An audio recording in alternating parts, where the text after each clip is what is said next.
Good Novatos, thanks for tuning in to yet another video. Infamous here. This is my second time doing the video. Just realized the mic wasn't turned on.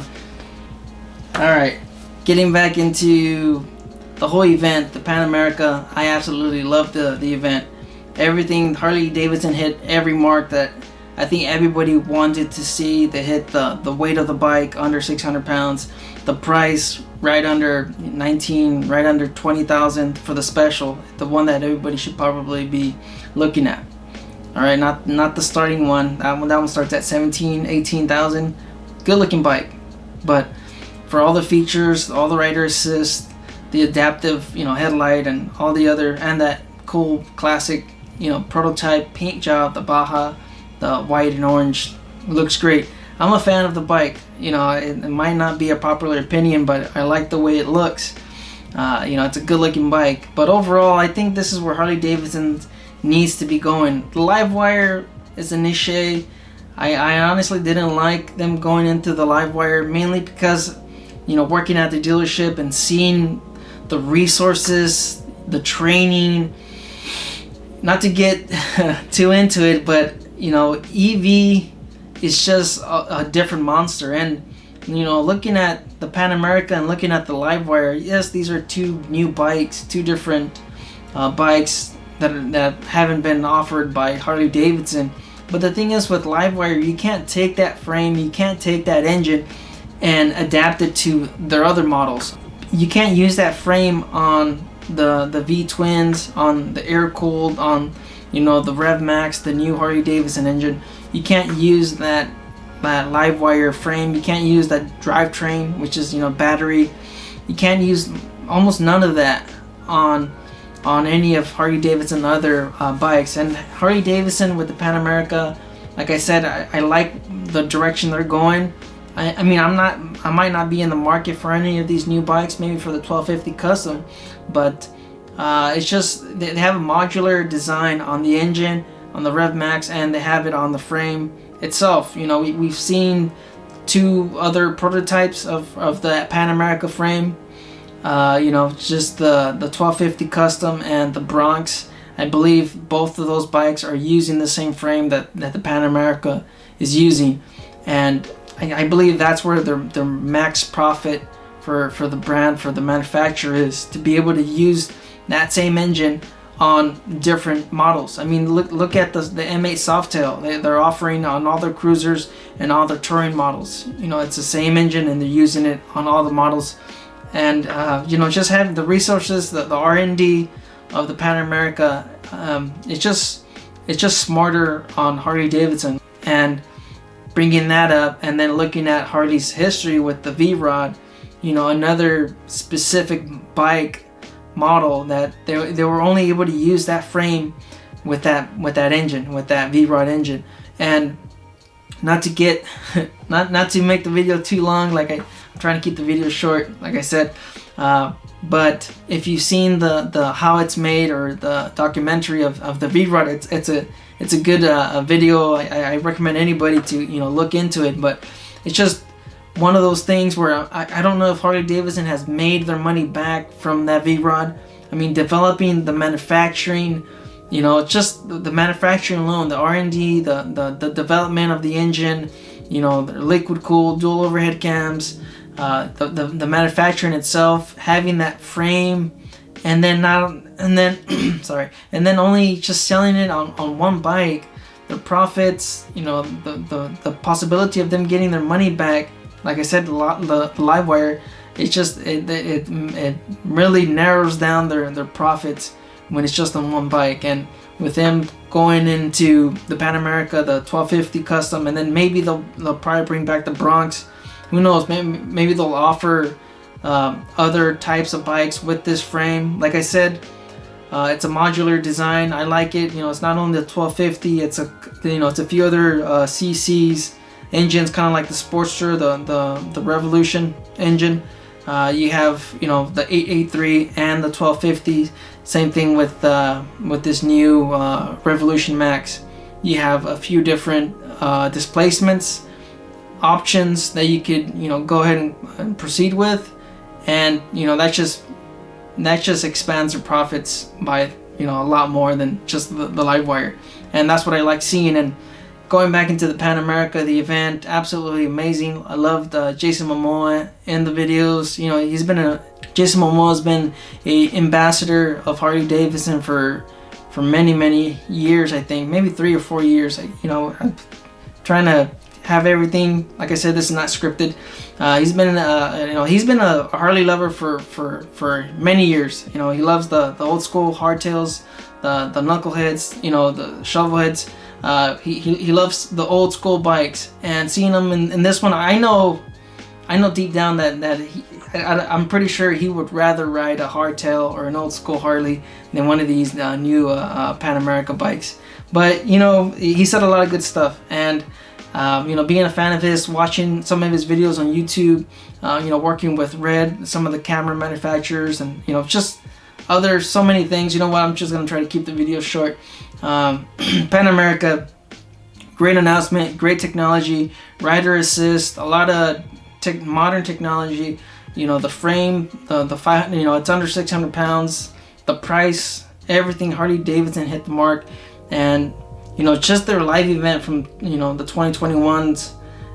What was it? Maybe about a month ago. I can't really remember. I'm just, I'm a little exhausted, but just from that and then seeing them in this event, I think Harley-Davidson kind of redeemed themselves, and keeping the whole vibe, keeping the whole announcement positive. I do like the look of the bike. The overall look, I'm a fan. I do like it. I think it's time for Harley-Davidson to kind of break its mold overall. A lot of the other manufacturers, Honda, Yamaha, they're all in the market in all the different models. They're in the cruisers, they're in the sport bikes, they're in the adventure, they're in the the touring, they're in everything. The Groms, it's just Suzuki. They have a hand in all the markets, and Harley-Davidson's, they've just been sticking to cruisers and excuse me, and trying to keep the video short. Just seeing the comments on some of my videos. I love I've been enjoying my lowrider, and seeing the comments, seeing some of the messages people have been mentioning. The M8 Softails are just not Harley-Davidsons anymore. But like I mentioned on some of those videos, I welcome all the new changes, the oil cooler, the counterbalancers, just the less vibration. A lot of people believe that Harleys they're supposed to be this rustic, old school, loud, vibrating, thunderous, iron motorcycle. But I've liked everything that Harley-Davidson has been doing, especially the last couple of years.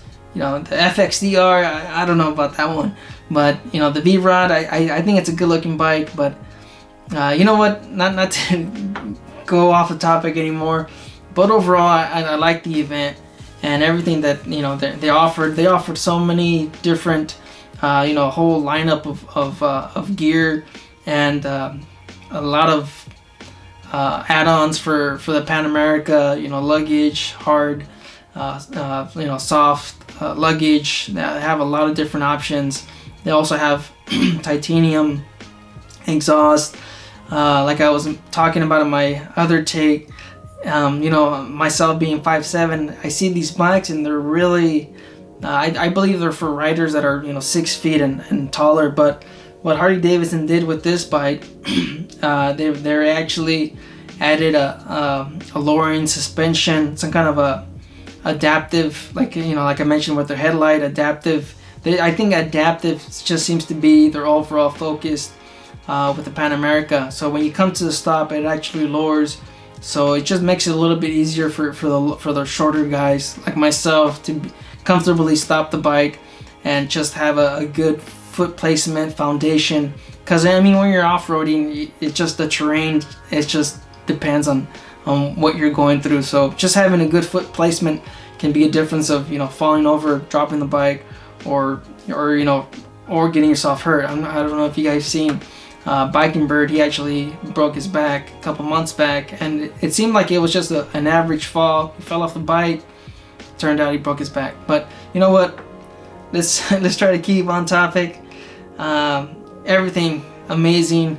I think this kind of made up for the 2021 lineup event that was lackluster, no technology. Like I said, I love my lowrider as my first modern bike. Never had ABS, never had fuel injected, never had gear indicators. I don't use it. I never had a fuel gauge, digital fuel gauge, nothing like that. Never had none of that stuff. And you know what? It's good. I like it. Is it worth, the $300-$400 a month plus the high insurance? I don't know. I mean, that just depends on the person. But overall, let's just finish it with a positive video. Not to say anything bad about it, but everything absolutely amazing. All the features, all the news, the whole video itself was great. I liked the way they kind of framed everything. Like, you know what, you guys might be thinking we're going into unpaved road, it's kind of, yeah. So they've been doing it for over 110 years, and if you see it in any of their documentaries, Harley-Davidson has been known to be a reliable bike. And from the military all the way to their track racer, the Harley-Davidson has roots in just about everywhere. And they, like they mentioned, they've been they've been making bikes even before there was roads paved. So I just like the whole event. I enjoyed it. I had to watch it a couple times. I really enjoyed it. The whole direction, the whole interviews, everything. The experiences, everything was amazing. I like the whole event. I don't know. You guys leave your comments down below.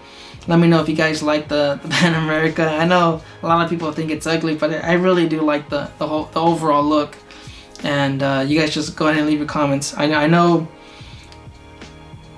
some of the comments that we're talking about, they wish they could focus more on what they know, which is air-cooled bikes, kind of like what they've been doing. But I just believe that Harley-Davidson needs to break the mold and get into these other markets, kind of like what Honda, Yamaha, even Indian, they have their own scrambler, the FT something, I can't remember off the top of my head, but it's a good looking bike. I like that. It's a naked bike. It looks like a naked bike, tubular frame. It's red. It's freaking amazing. I think Dan the Ferryman, he has one of them. I like that bike. It looks amazing. I like the overall look.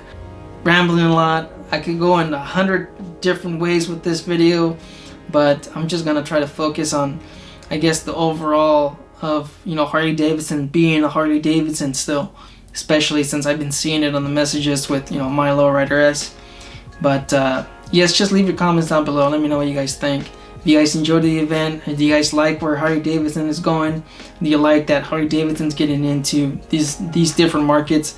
The Livewire, I don't know about that one. Like I said, a lot of R&D, a lot of resources. Like I said, you guys have to see the that documentary on how it's made.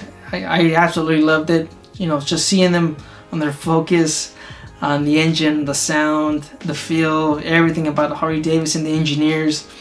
Everybody has to see that video. If you haven't seen that V-Rod video, you have to see it so you could get a better idea of what Harley-Davidson's been looking at the market. The way they kind of look at it, behind the scenes, backstage. I think everybody should see that video. That way you kind of get an idea of all the research and development that goes into these bikes, and it's just the overall loss, the profits, the risk. There's a lot of stuff that goes into this that not every person sees. And working at the manufacturer dealership, this is just something that we see, something that we get newsletters, we get all kinds of stuff. All right, let's just stop. Not to get way off the topic. Let's just finish the video. Don't believe everything you read. Life's a risk. Get out there and ride. Later.